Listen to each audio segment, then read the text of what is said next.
What's up, people of YouTube? I'm Karsatowski and welcome back to the Karsatowski Bowling YouTube channel. So today I am going to be reviewing a very recent PBA telecast. It is the semifinal match of the Mike Aulby Nevada Classic of 2025.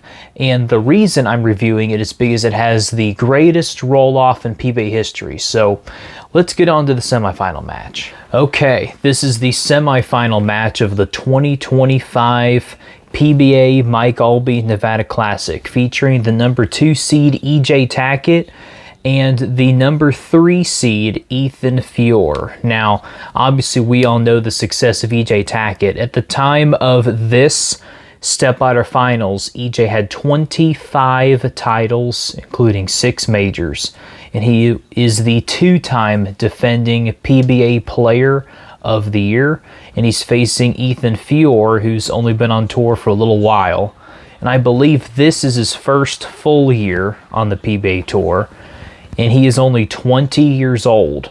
Now, I actually had first heard about Ethan Fiore not long ago, and the first time I've actually seen him was at this year's Bradley Open in Louisville, Kentucky.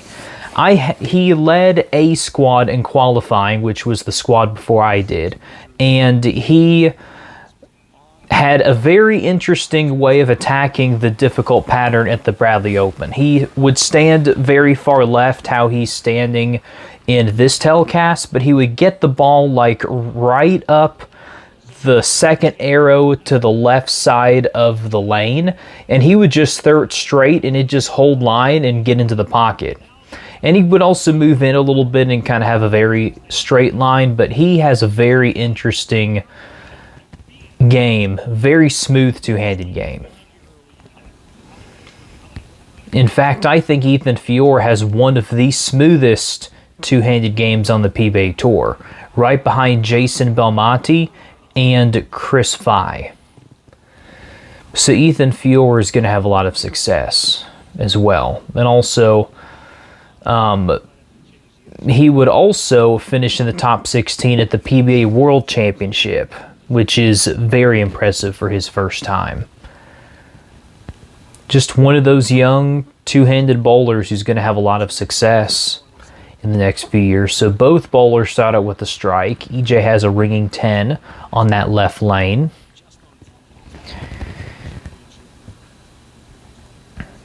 And they're both motive staff. Finished 8th in the Roth-Holman doubles the year before. Yeah, I think Ethan, I want to say in the advancers round of the Bradley, I think he bowled maybe 4 pairs left of me, I think. I didn't really watch him all that much because I was just trying to do my own thing and try to shoot over 150 every game, which I wasn't too successful at. But I bet he averaged, I think he averaged probably 210 or 215 in his first 5 games of the Bradley. And I don't even know what he averaged in the advancers round. And he finished, I think, in the top, I want to say top 8 at the Bradley, if I remember correctly. And yeah, he just likes to stand way far left and kind of wheel that ball over. He kind of holds it a lot like Tom Doherty, with that hand pretty much right in front of the ball, completely on his arm, and just releases it, have a nice strong release, 485 rev rate. Yeah, honestly, I'm not even sure if I have seen him play any further right than that right there. I don't think I've seen him play any further left. Oh, we got to add. Yeah, I've never seen him in a situation to where he's had to play any further right than what he's doing right now. And, you know, I think Evoke, he's using an Evoke, which I believe came out in this year. I am not knowledgeable on anything motive at all, except for like maybe 3 different balls. Motive is a brand that's definitely become popular over the last couple of years, mostly because of this man right here. It's just like it seems like any motive bowling ball that a lot of really good bowlers use is just real strong and just hits the pins like a truck. Currently 3-time player of the year, and the way that EJ's bowling right now, oh, that's a nice messenger right there. Paralyzing 10, and then messenger kicks the 10 out. Anyway, so EJ, at the rate that he is bowling right now, I think he's more than likely going to three-peat for player of the year, which has only been done 3 times before. Now, a lot of people are kind of overlooking this right now, but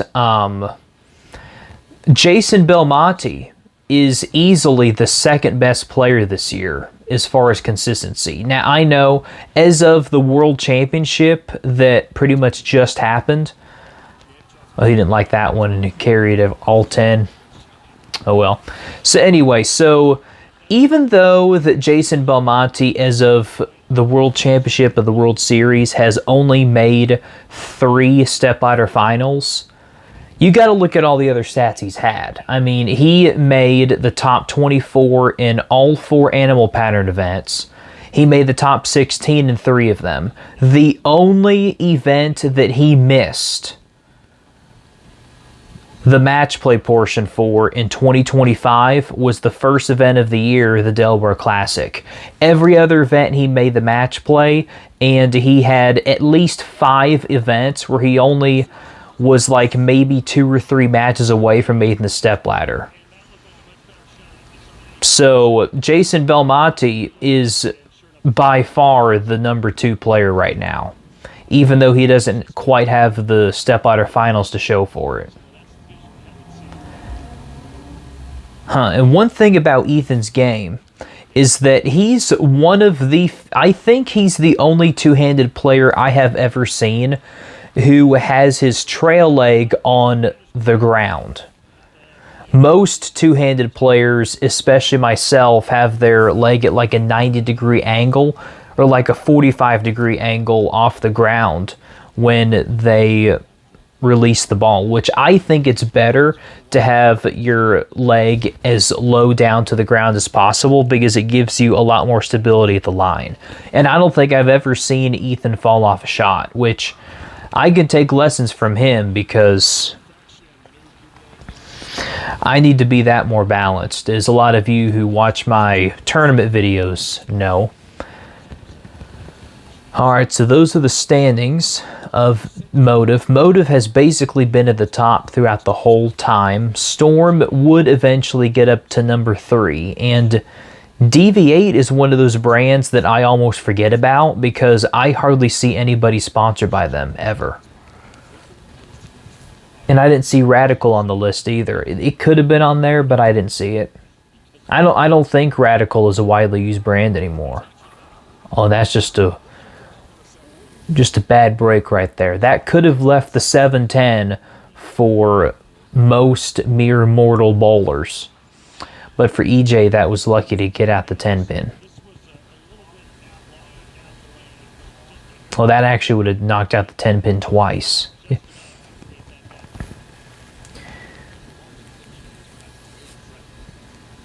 The Sniper. Yeah, EJ, a lot of bowlers go cross lanes at their single pins.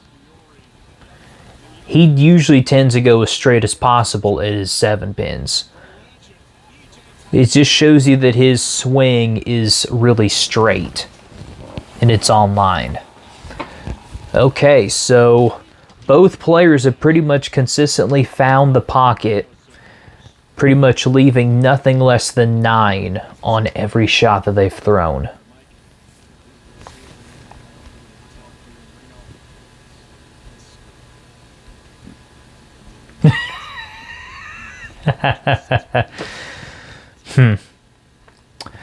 So my dad went with me to the Bradley Open this year, and he couldn't pay attention to everybody per se. He was mostly paying attention to me and some of the guys around me. But the next day I was at home, and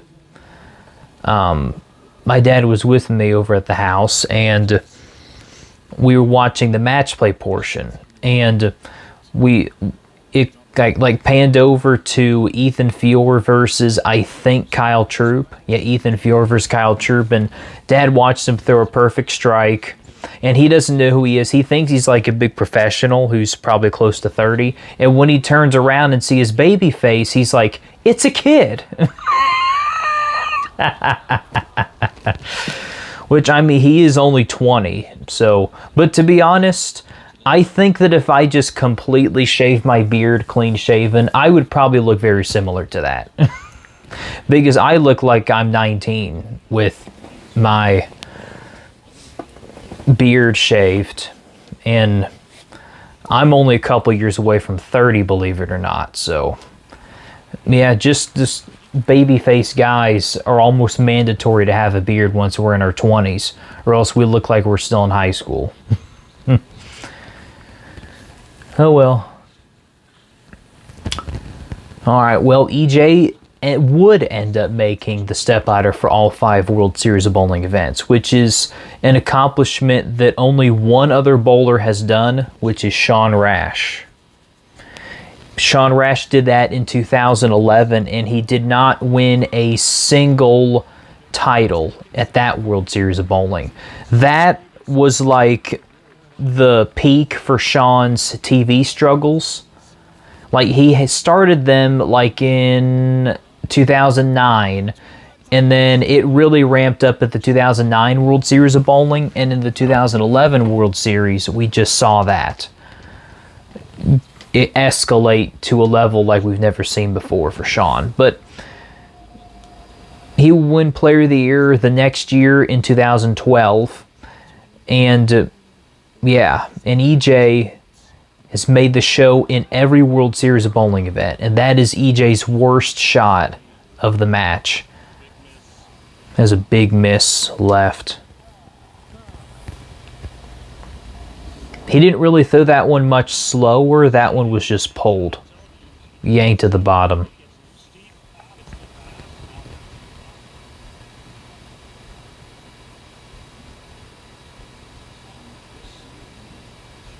A lot of players go dead straight towards that 3-pin, and they usually pick it up just like that, which, to be honest, is probably one of the safest ways to go at it, because if you try to throw a plastic ball right in between the 3 and the 6-pin, a lot of the times you'll end up leaving the 9-pin behind, because it just deflects off the 3-6.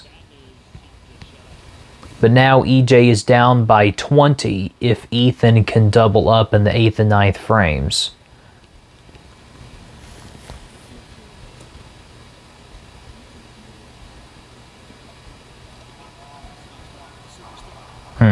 That ball looks like it pushed a little bit more. Maybe a little wiggle room down lane.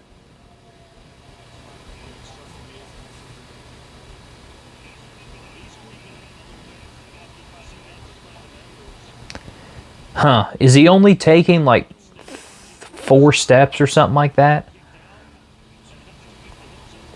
I think he may have only taken 3.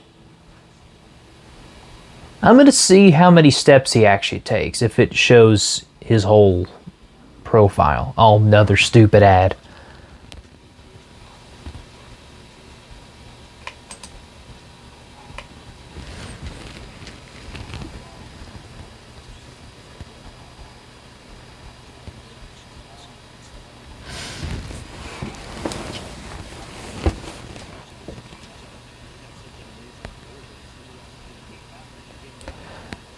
Man, he only takes 3 steps.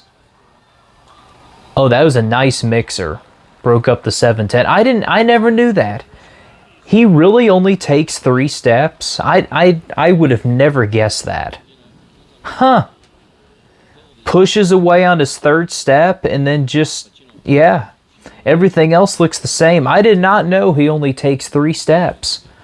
But you know what? I guess only taking 3 steps and pushing the ball on your 3rd step, you know, that leaves a lot less room for error, I guess.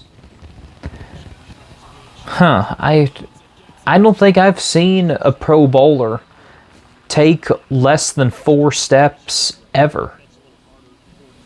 Huh. There may have been one other bowler like 15 years ago that may have done that, but as far as I know of, Ethan's really the only one who I've seen recently who does that. So EJ pretty much is going to have to strike out to have any chance in this, which he's gone high quite a few times, but he's managed to carry all 10.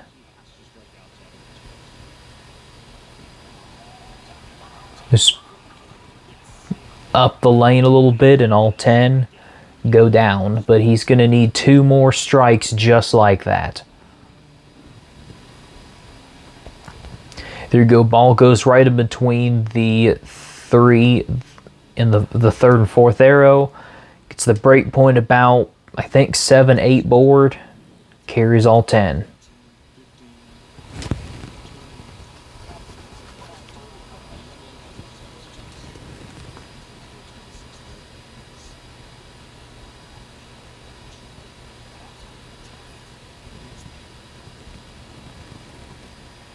Looks like very similar shot. There you go. That's much better than the last one.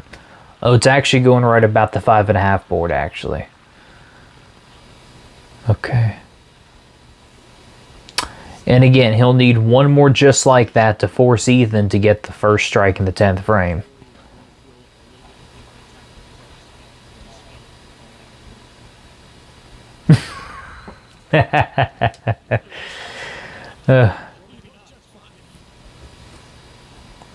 Dadgum. I've never been in a situation like that, but if I was in that kind of situation, I'd probably be sitting there like this. Just staring the lane down and watching EJ's every move.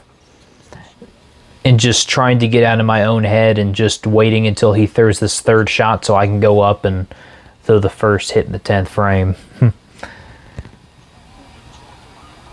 Oh my goodness.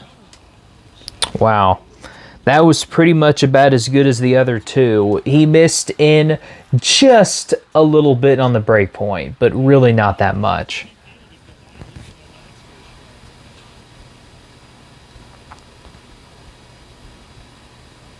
Strike and 5.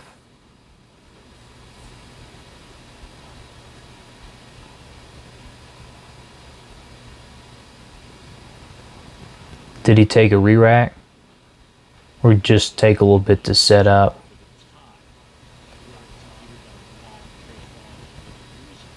No, he didn't take a re-rack. He just had a reset. You know, a lot of people, to get set up, they will touch the bottom of their shoes. He's taken quite a bit of time. Yeah, the pre-shot routine, touching both heels. I've never done that. I've never even wiped my hand on my pants or anything like that. For whatever reason, I just don't feel the need to do that. Now, I do wipe my hand off with the microfiber towel. Such an unlucky break. I can't tell you how many times I've had hits just like that in the last month. Yeah, that's a frustrating hit because it looks like that it could go in the pocket and get all 10 on a perfect strike, and then you realize when the ball's halfway into the pit that it's just a light hit. And that rhymed also. He's another player who goes directly at the 7-pin. That's a little funky though, because you got to really maintain your ball speed when you do that, and you can definitely miss it left very easy by doing that. And in a high-pressure situation like that, that's pretty easy to do.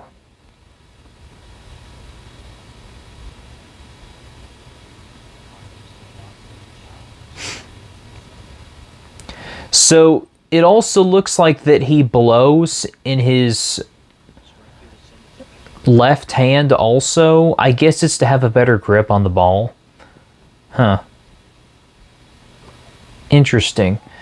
It's interesting how he doesn't do that in his right hand, since that's the hand that he throws the ball with.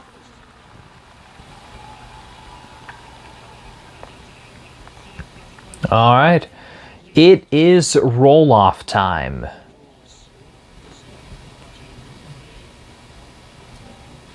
Now, I was watching this match live last Saturday, and I really wanted Ethan to try to go for his first title. Ultimately, I was more or less rooting for Andrew Anderson to win because it had been almost a full 7 years before he won his last singles title. But I was really hoping for Ethan to kind of keep EJ from winning another title so soon. So when I watched this roll-off, I was just like, oh my goodness, is EJ ever going to miss? And that miss right there could have definitely left a 10-pin. He missed in on that ball further than his last shot.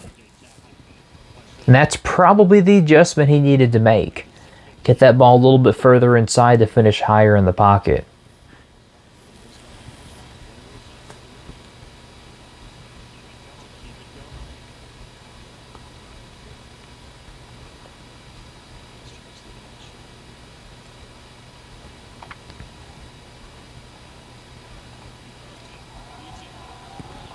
Oh, he got that one wide, and he actually carries a 7-pin that time.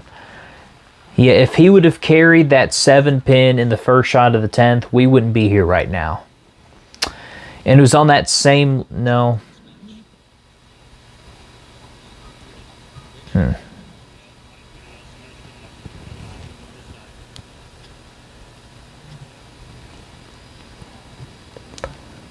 right.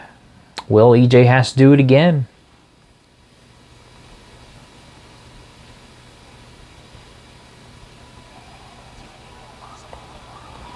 Perfect high flush strike.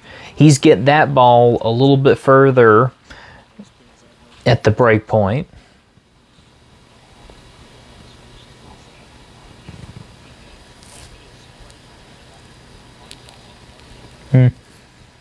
Let's watch some of the people in the background and get their reactions. Because I'm sure they're all just about as tense as I was watching this.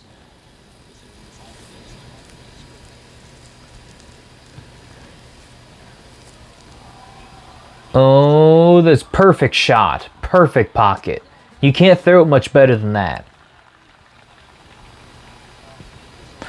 So I actually really like the fact that they have those stands in the back.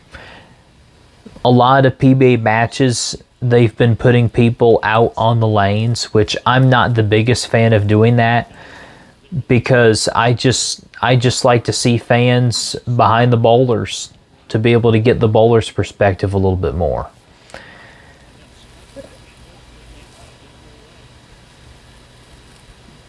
I actually kind of like both. Oh, stupid ad. Come on.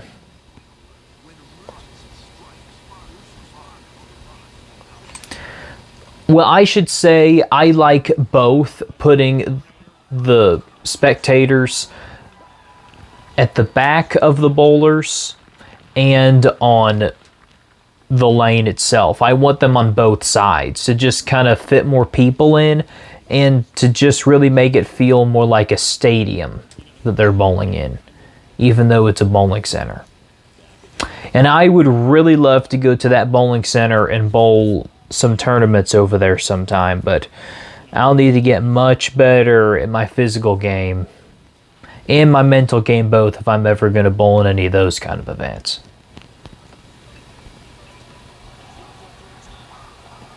Oh, looks like the paralyzed the 10-pin. He's getting it right over to the middle arrow. Wheeling it way out there over about the 4 board, and it just catches the 10-pin enough.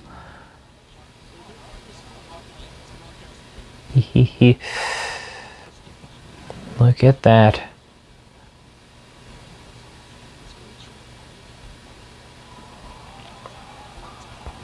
Perfect shot. Yeah. EJ's not stopped striking. He's pretty much locked in. I do think the second position overall in most step-outer situations is probably the best situation to be in, because you bowl that match and then the title match you have a fresh look at the lanes. And also you're just making Anderson sit a little bit longer with this roll-off. The longer this roll-off goes on, the longer Andrew Anderson has to wait in the wings. And that is another perfect pocket hit. Both bowlers have hit the pocket perfect pretty much every shot in this roll-off.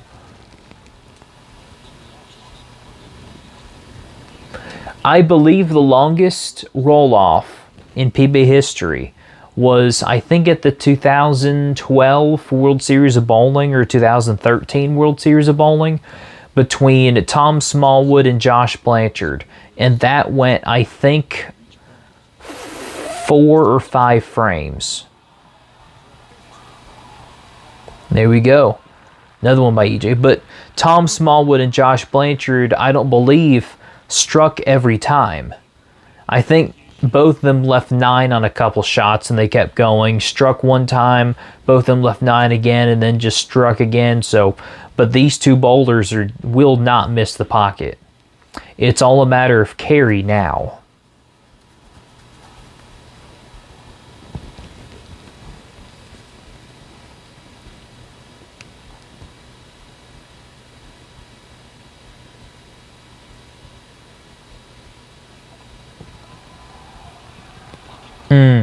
Man, that ball pushed a little bit too much.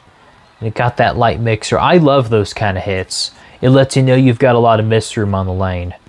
And now we are 5 frames in this roll-off. They're basically both bowling a game and a half. Yeah, and I don't know what Anderson's thinking right now, but he's got to wonder, man, are these guys going to wear themselves out before they bowl me? Another good hit by EJ, carrying that 10-pin. Ethan strikes on this ball, and together they would have bowled a perfect game. Wow.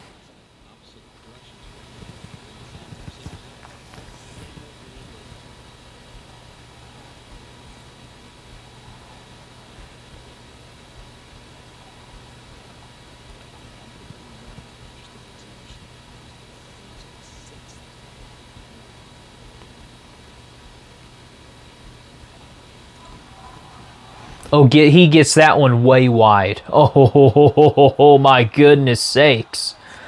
Wow, that is a carry of a lifetime right there. Goodness sakes.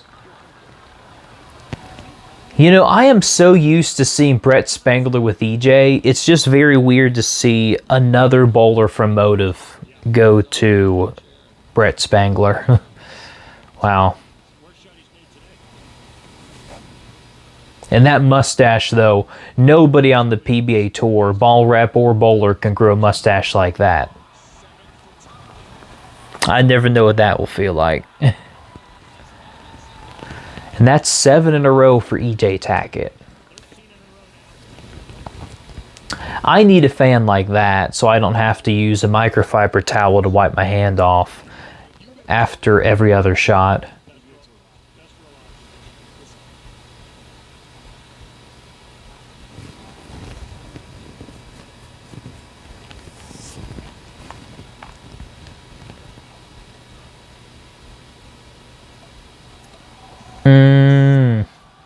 Yeah, that one just skates a little bit more. It pretty much did what it did the last time it was on that lane and just didn't carry that 7-pin. But yeah, that is a great first appearance by Ethan Fiore. I mean, that was like, there are a lot of players who would kill to have a performance like that. Wow. And there you have it.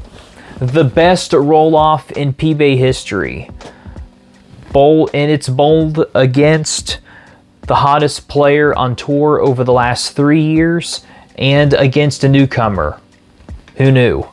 6 frames. Well, pretty much lasting 7 frames, I should say. EJ struck 7 consecutive times, and Ethan Fiore struck 6 consecutive times, leaving that pesky 7th pin behind. Well, that was very interesting.